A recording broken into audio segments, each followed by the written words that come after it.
In The Gift of Fear, Gavin de Becker invites the reader into a world where danger is not always loud or obvious, but often quiet and subtle. He begins with a simple but urgent premise: fear is not the enemy. Instead, it is an ancient, finely tuned signal designed to help us survive.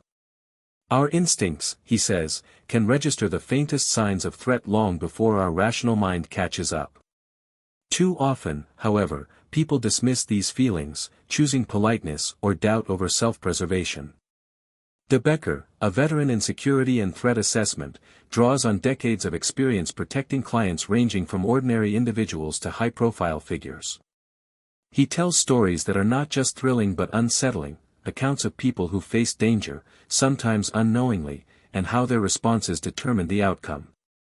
What separates those who escape from those who fall victim, he suggests, often comes down to one thing: whether they listen to the voice of intuition.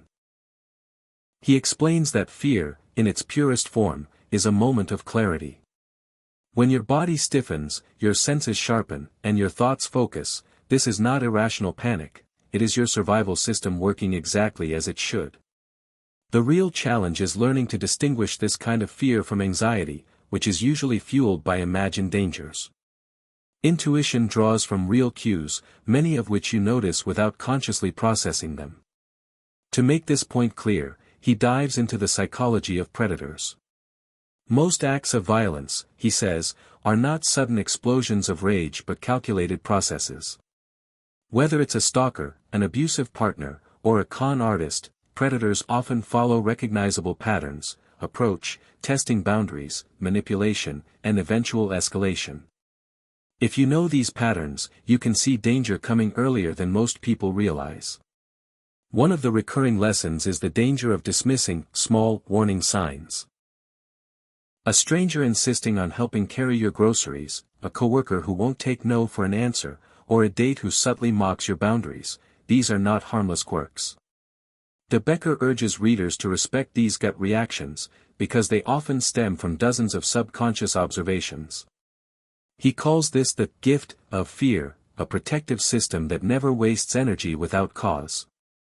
In his narrative, politeness often becomes a villain.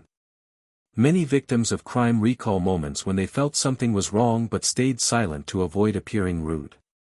De Becker argues that predators exploit this social conditioning, using charm or friendliness to disarm their targets. He makes it clear that trusting your instincts may mean risking awkwardness or offending someone, but that is a small price compared to personal safety. Throughout the book, he contrasts real cases where people acted on intuition with cases where people ignored it. The results are stark: those who listened often escaped with their lives, while those who brushed off their fear suffered severe consequences. In doing so, he reframes fear not as a weakness, but as a signal worth honoring every time. He also addresses the modern tendency to live in a constant state of low-level worry, checking locks repeatedly, fearing the worst from every noise at night, or imagining danger in safe situations. This, he explains, is not intuition but anxiety. True fear comes in response to something concrete, even if we can't yet name it. Anxiety, on the other hand, drains us and clouds the very instincts we should be sharpening. The book emphasizes that preparation is not paranoia. By understanding the warning signs of violence, such as forced teaming, charm used as a weapon, unsolicited promises, or the refusal to accept no, we can act before a threat becomes unavoidable. De Becker lays out these signals not as a checklist to memorize, but as a mindset to adopt, one that lets us detect trouble without obsessing over it. Many of his examples focus on women, who are statistically more often targeted for certain kinds of violence. He acknowledges the unfair burden this places on them, but also empowers them with strategies to counter that reality. He does not advocate living in fear, but in awareness, recognizing that instincts are especially vital in moments when the cost of ignoring them is too high.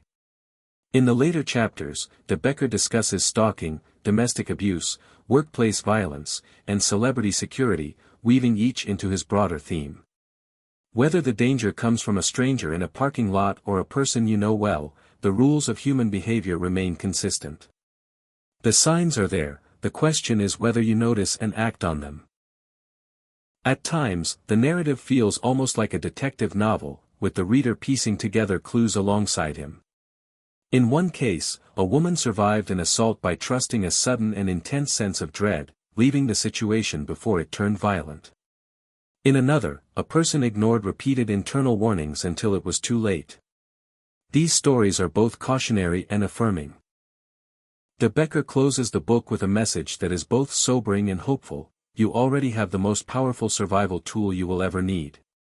It is not pepper spray, a weapon, or a security system, it is the ability to recognize danger before it strikes. This gift is not mystical, it is the result of countless generations adapting to survive in a dangerous world. By the end, the gift of fear leaves the reader with a renewed respect for intuition. It is a call to take our internal alarms seriously, to step away from situations that don't feel right, and to value our safety above social expectations. In De Becker's world, survival is not about being fearless, but about listening to fear when it speaks, and having the courage to act on it.